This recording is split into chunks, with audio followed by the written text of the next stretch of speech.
نحمدہ ونصلی علی رسولہ الکریم اما بعد فاعوذ باللہ من الشیطان الرجیم بسم اللہ الرحمن الرحیم رب اشرح لی صدری ویسر لی امری واحلل عقدۃ من لسانی یفقہوا قولی ربنا لا تؤاخذنا ان نسینا واخطانا۔ حاضرین گرامی قدر اور معزز سامعین، آج انشاءاللہ العزیز ہم دلائل توحید کے ضمن میں 5ویں لیکچر کو سنیں گے، اور اس میں ہمارا موضوع ہوگا فطرت کی دلیل۔ فطرت کی دلیل پر مگر میں چاہتا ہوں کہ بات کرنے سے پہلے پچھلے لیکچر میں ہم نے نظم کائنات کی جس دلیل کا مطالعہ کیا تھا اس کا تھوڑا سا خلاصہ کر لیں، اس سے یاد دہانی ہو جائے گی کہ ہم نے پچھلی دفعہ کیا پڑھا تھا۔ آپ کو یاد ہوگا کہ ہم نے یہ دیکھا تھا کہ انفس و آفاق کی نشانیوں کو اللہ تعالیٰ نے انسانوں کے سامنے رکھا، اور یہ توجہ دلائی تھی کہ اس کائنات میں گرچہ یہ طاقتیں بڑی عظیم ہیں، لیکن یہ جتنے بھی عظیم ہوں یہ خود مختار نہیں ہیں، اور یہ گرچہ آپس میں بڑی متضاد ہیں لیکن اپنے تضادات کے باوجود مل کر کام کرتی ہیں، اور اسی بنا پر اس کائنات میں اس درجے کی نفع بخشی پائی جاتی ہے، اس کائنات میں اس طرح کا امن پایا جاتا ہے، اور اس کا یہ لازمی نتیجہ ہے کہ ایک خالق ہے جو انہیں کنٹرول کر رہا ہے، کیونکہ اگر کوئی خالق نہیں ہوتا یا ایک سے زیادہ معبودوں کو طاقت حاصل ہوتی تو ہر معبود اپنی صنعتوں کو لے کر، اپنی مخلوق کو لے کر الگ ہو جاتا، خود مختار ہو جاتا، اور اس کے نتیجے میں کائنات کا نظام اس طرح نہیں چل سکتا تھا جس طرح اس وقت چل رہا ہے۔ نہ انسان اتنی پرامن اور نفع بخش کائنات میں اتنے اطمینان کے ساتھ زندگی گزار رہے ہوتے، جہاں پر بارش کا ایک قطرہ برسانے کے لیے بھی سمندر، سورج، ہوا، بادل، فضا، پہاڑ، دریا، زمین سب اپنی طاقتوں کو لگاتے ہیں، تب کہیں جا کر وہ زندگی وجود میں آتی ہے جو پانی کے ذریعے سے ہمیں یہاں پہ اس دنیا میں نظر آتی ہے۔ تو یہ نظم کائنات کی دلیل کا خلاصہ تھا جو میں نے آپ کے سامنے رکھ دیا۔ آج ہم فطرت کی دلیل کا تفصیل کے ساتھ مطالعہ کریں گے۔ دیکھیے، اس سے پہلے آپ کو یاد ہوگا کہ ہم نے ربوبیت کی دلیل پڑھی تھی، قدرت کی دلیل پڑھی تھی، نظم کائنات کی دلیل کا ہم نے مطالعہ کیا تھا۔ آپ ان تینوں چیزوں پہ اگر غور کیجئے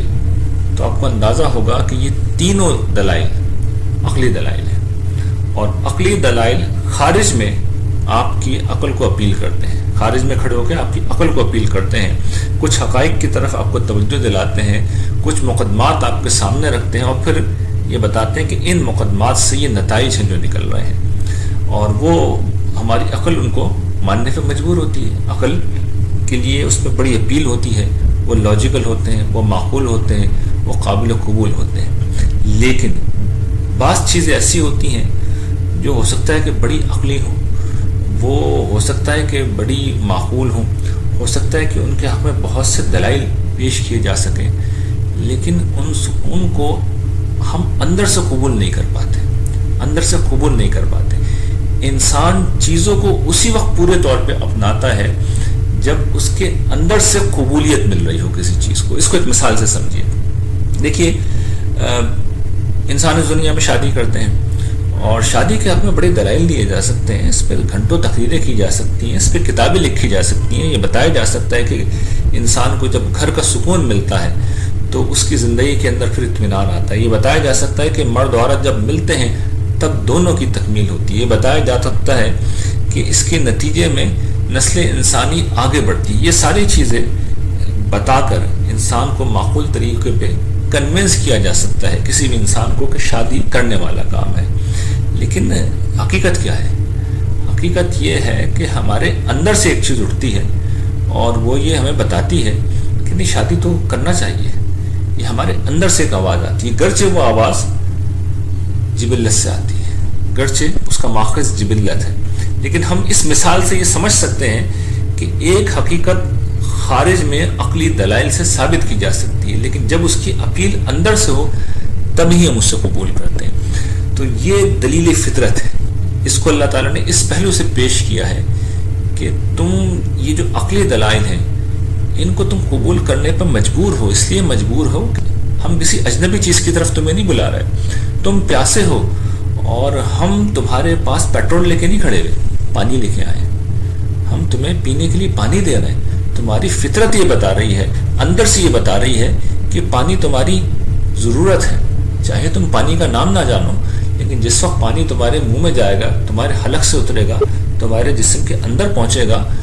تو تمہاری ایک ایک رگ کہے گی کہ ہمیں اس کی ضرورت ہے۔ ٹھیک اسی طریقے سے اللہ تعالیٰ توجہ دلاتے ہیں کہ تم اپنا رخ یکسو ہو کر دین حنیف کی طرف کر لو،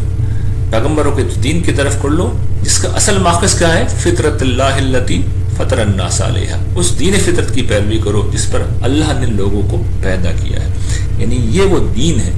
جس پر اللہ تعالیٰ نے لوگوں کو پیدا کیا ہے۔ اب یہ سوال پیدا ہوتا ہے کہ یہ جو فطرت ہے جس پہ اللہ نے ہمیں پیدا کیا، یہ ہے کیا؟ دیکھیے، یہ جو فطرت ہے یہ وہ بنیادی خاکہ ہے، وہ بلو پرنٹ ہے جو ہر انسان کے اندر بلٹ ان موجود ہے۔ آج کل کی اصطلاح میں جسے کہتے ہیں نا، یہ چیز بلٹ ان ہے۔ جس وقت انسان پیدا ہوتا ہے یہ اسی وقت سے ظاہر ہوتی ہے، اور دور جدید میں سائنسدانوں سے میری مراد یہ سوشل سائنٹسٹ نے بڑے تجربات کیے ہیں، اور بہت معصوم بچوں پر، بہت چھوٹے بچوں پہ انہوں نے تجربات کر کے بتا دیا، جو ابھی جن کے بارے میں یہ خیال نہیں کیا جا سکتا کہ ماحول نے ان کی کنڈیشننگ کر دی ہوگی، سماج نے ان کی ذہن سازی کر دی ہوگی، اپنی اقدار ان کو منتقل کر دی ہوں گی۔ دودھ پیتے بچے، چھوٹے بچے، ابھی جو کھلونوں سے کھیلنے کی جن کی عمر ہے، ان کے سامنے انہوں نے بعض ایسے تجربات کیے جس میں انہوں نے ظلم کو ناپسند کیا، ناانصافی کو ناپسند کیا۔ تو یہ بات بالکل واضح ہے کہ یہ جو فطرت ہے یہ انسان کے پاس ایسا نہیں ہے کہ خارج سے کہیں سے آ رہی ہے، وہ اندر سے موجود ہے۔ انسان ابھی شعور کی عمر سے بہت دور ہوتا ہے کہ انسان اس کی آواز سننے لگتا ہے اور اس کی بنیاد پہ فیصلے کرنے لگتا ہے، اور بڑے دلچسپ تجربات ہیں، یہ انٹرنیٹ پہ موجود ہیں، آپ کبھی جا کے ان کو دیکھیے گا۔ لیکن یہ نہ بھی ہو تب بھی اس کا سب سے بڑا ثبوت یہ ہے کہ بعض چیزیں ایسی ہوتی ہیں جس کے بارے میں ساری انسانیت بالکل ایک جگہ کھڑی ہوئی ہوتی ہے، اور اس میں اگر کہیں پہ کوئی چیز، کچھ لوگ ایسے ہوتے ہیں جو اس سے انحراف کر رہے ہوتے ہیں تو سب لوگ کہہ رہے ہوتے ہیں کہ انحراف ہے۔ تو ان چیزوں میں ایک چیز اللہ تعالیٰ یہ توجہ دلاتے ہیں کہ یہ جو تمہارا رب ہے اس کے ایک ہونے کی آواز، اس کے رب واحد ہونے کی آواز بھی تمہارے اندر سے آتی ہے۔ آپ کو یاد ہوگا یہ کم و بیش یہی چیز تھی جو آخرت کے دلائل میں ہم نے آخرت کے بارے میں ہم نے پڑھی تھی کہ آخرت ہوگی، سزا جزا ہوگی، یہ آواز انسان کے اندر سے آتی ہے۔ لا اقسم بیوم القیامہ ولا اقسم بالنفس اللوامہ، اللہ تعالیٰ نے یہ بات بیان کی تھی کہ میں قیامت کے دن ہی کو گواہی میں پیش کرتا ہوں، یعنی یہ تم خود مانو گے کہ قیامت کے دن تو آنا چاہیے، سزا جزا تو ہونی چاہیے، اس لیے کہ دنیا میں نہیں ہوتی۔ اور کیوں کہو گے تم؟ اس لیے کہ تمہارے اندر کا جو نفس ملامت گیر ہے وہ عادی ہے، وہ جرائم پہ سزا دینے کا عادی ہے،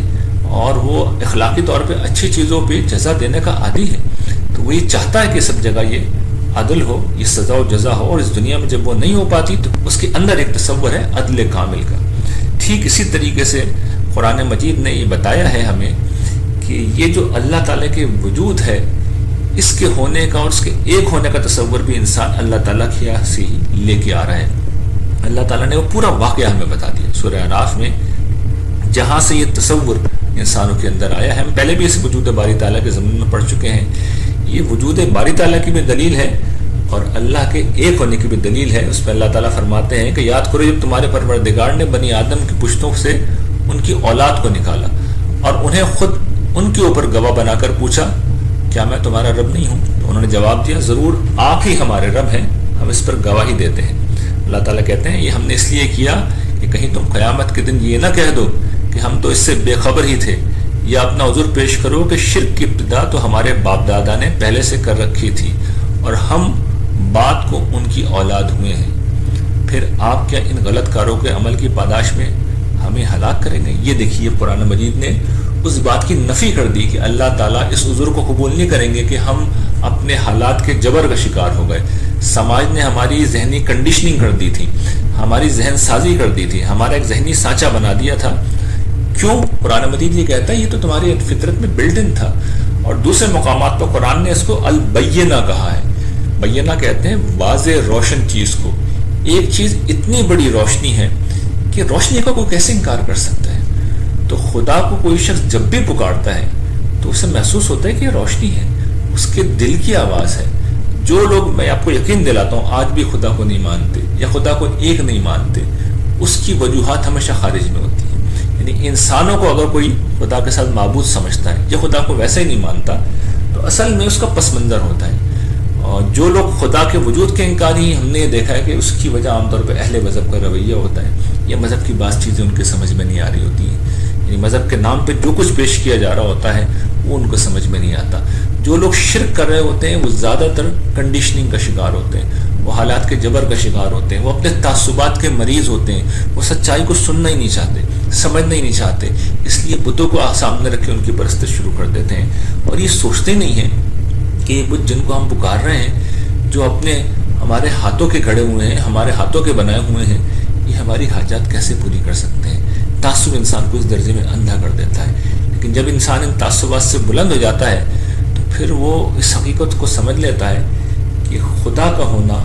یہ اس کے اندر کی آواز ہے. اچھا، یہ آواز اگر انسان نہیں سنتا تو پھر اللہ تعالیٰ نے ایک اور چیز ہمارے سامنے پیش کی اور ہمیں یہ بتایا ہے کہ دیکھیے، عام حالات میں اگر تم نے دائی حق کی صدا نہیں سنی ہے تو پھر ہم زندگی میں تمہیں مشکلات میں ڈالتے ہیں، تمہیں پریشانیوں سے گزرنا پڑتا ہے. تم کسی ایسی مشکل میں گھٹ جاتے ہو جہاں پہ تمہارے سارے معبود بھاگ جاتے ہیں، اور ایسے وقت میں انسان آخر میں اعتراف کرنے پہ مجبور ہو جاتا ہے، رب واحد کا اعتراف کرنے پر مجبور ہو جاتا ہے. قرآن توجہ دلاتا ہے کہ خشکی اور تری کی تاریکیوں میں تم کو کون نجات دیتا ہے جبکہ اسی کو تم پکارتے ہو گڑ گڑا کر اور چپ کے. یہ قرآن مجید نے توجہ دلائی ہے. دوسرے مقامات پر قرآن نے اس کو بالکل واضح کیا ہے کہ جس وقت انسان کے اوپر تکلیف آتی ہے تو انسان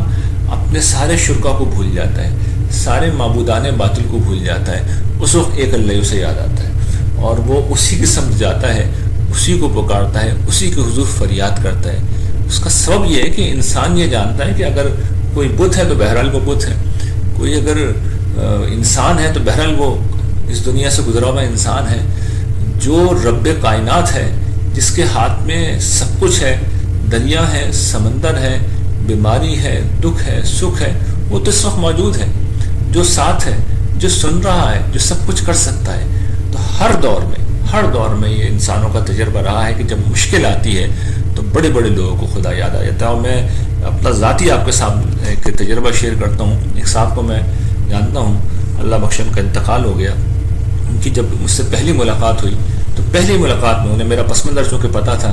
انہوں نے مجھ سے باقاعدہ بحث کی تھی کہ کیا خدا موجود بھی ہے. اور جب میری ان سے آخری ملاقات ہوئی ان کے انتقال سے قبل،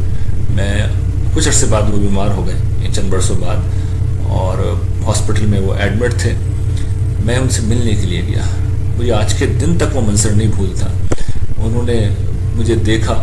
بیڈ سے وہ بمشکل اٹھے اور مجھ سے کہا کہ آپ میرے لیے دعا کیجیے، اللہ تعالیٰ سے میرے لیے دعا کیجیے کہ میری اس تکلیف کو دور کر دے. وہ اتنی تکلیف کے اندر تھے.